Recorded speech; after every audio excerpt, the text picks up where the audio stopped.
Welcome to the CONP podcast. My name is Paolo Leone and I'm here with Professor Vincent Lariviere from University of Montreal. So, Vincent, let's start. My first question is, what does openness mean for you? Oh, there's many things.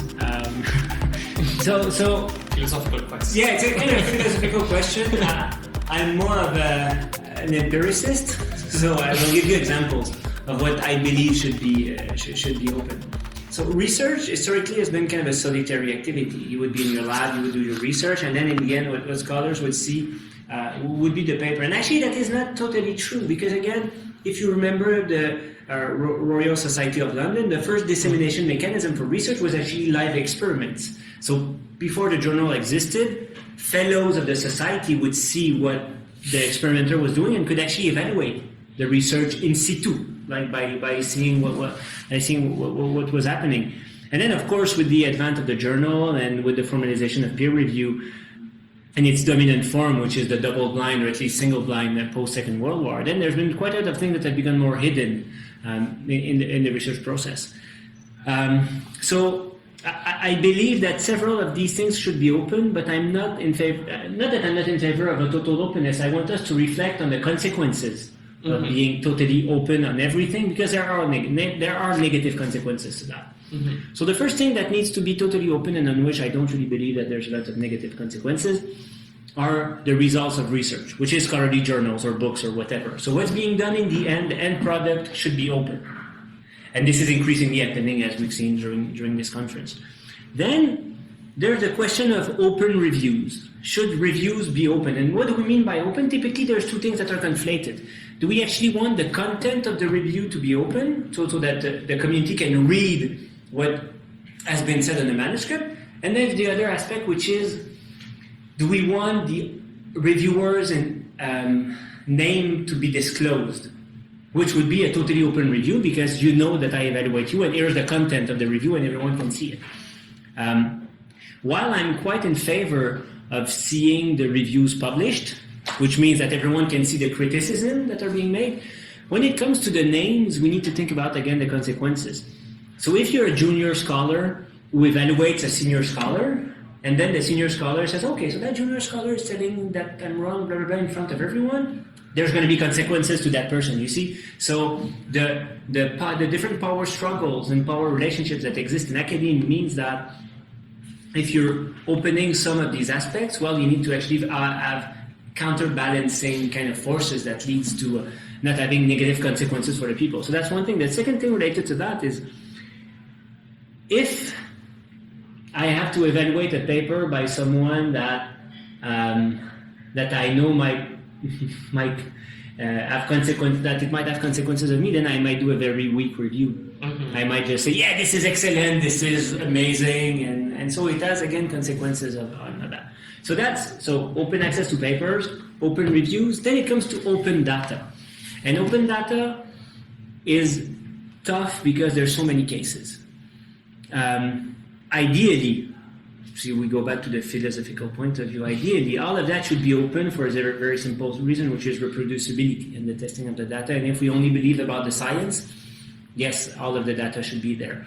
Now, what's happening is that we've been creating over the last 20 years at least incentives for scholars not to share their data, but to keep it for themselves so that they can publish more, etc. So as long as the research councils, the institution, don't actually consider it to be important or don't actually mandate the deposit of data, then there's going to be a lot of people that will just say, well, no, I don't deposit, or I hate it, or I will make it in a format that no one can understand it. And it even led that kind of reaction even led a few years ago. There was an editorial in the New England Journal of Medicine about what they were calling data parasites, basically. So like, there's this new type of researcher, they don't even compile their own data, they go and get the data of others. That's not acceptable. So it creates a strong relationship, and if you follow that reasoning, it's not totally wrong,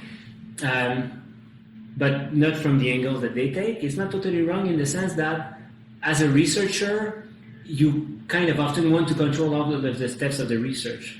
Do I trust you enough to use your data? Maybe yes, maybe no. But if I compile the data, I know that it's of good quality, and so I control every different parts of the research. So again, when we talk about open, to answer shortly your question, there's open access to results, open reviewing, and open data, and it's three different things that all have the word open, but that have different implications. So basically, you think that the current model of science doesn't work? I think that, not necessarily the current world of science, I would say that the incentives in the system right now, what's making researchers go to work in the morning is not openness. What makes researchers work in the morning is first the fact that they actually like what they're doing in most cases, and the incentives that are made in the system are still about publishing in the top impact journals and all of these things. And so this is what the system tells you. You want to be a professor, this is what you should do. You want to get the scholarships, you're a professor, you want to become, you want to get this grant, etc. Here's what you need to do. So again, what we've put in the system as rewards, as goals for scholars are very rarely related to openness. And we've seen that with the presentation by Erin yesterday with Juan Pablo.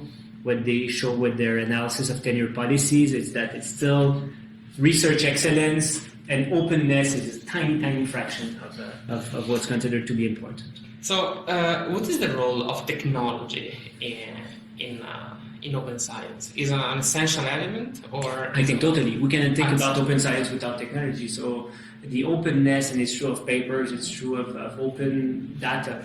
Without technology and without basically the internet, you cannot have any of that.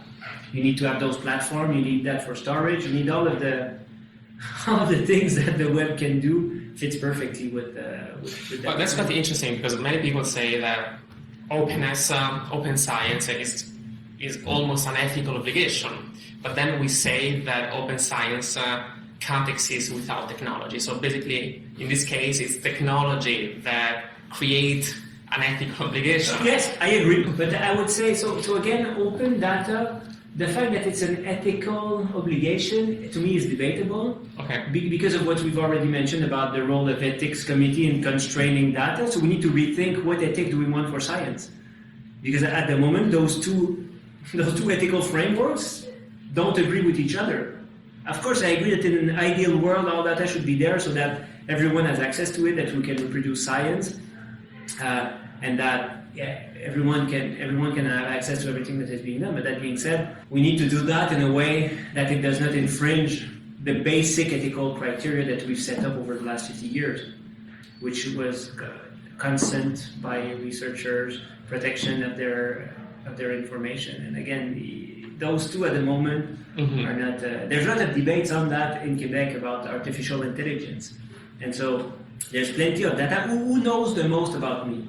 It's Facebook and Google. They all have all of the data, but they're not vetted to any ethics committee. It's the company that decides whether they think it's right or wrong to do that thing. And to me, that's quite frightening. But at least they say that they protect the data. It's not open. My Facebook data is not open. Yours is not open either. And we both wish for that. You know? So we need to be careful about advocating for everything because again, it's very ethical to cut access. Yeah. So last question: what are your ideas, your hopes for the future of open science? Okay. So there's one thing that we need to make sure, and it's crucial. I did not touch upon that. Is that at the moment, openness is a word that can mean many things. And it means many things to many people and many organizations that are trying to make money out of that. So yeah, I'm creating that open thing, but of course there's something to sell behind it. So of course Elsevier, Springer, Wiley are all into trying to open thing. And so what they're actually trying to do at the moment is to make sure that they open their data. So when you submit to some of these journals, they say you need to provide the data and it needs to be open. And for them, it's easy to go this route because they never sold the data. So they can make themselves look good and look like as if they were positive because they're opening something, but they're opening something which they never owned. So it's easy for me to say, yeah, take his data, because it's not mine. So we need not to be, we need to be careful not to not be naive when we see these people that come and that seem to to be on the good side, while they might not totally be on the good side. So where I'm going with that is that we need to create our collective infrastructure. The community needs to gain back the control over the means of disseminating knowledge. Scholarly journals used to be owned by the community. It used not to be that expensive. Now it became a crazy billion-dollar business where we're giving our papers and we're getting them sold back at prices that makes no sense. So we really need to get that back. And this is events like that, I think, are a step in the right direction. And I think more and more research councils and institutions realize that by funding the collective infrastructure, it actually costs less money than continuing to fund the beast of the various commercial publishers that are in the system. Okay, thanks, Vincent. Really useful information. Excellent. Thanks a lot for that.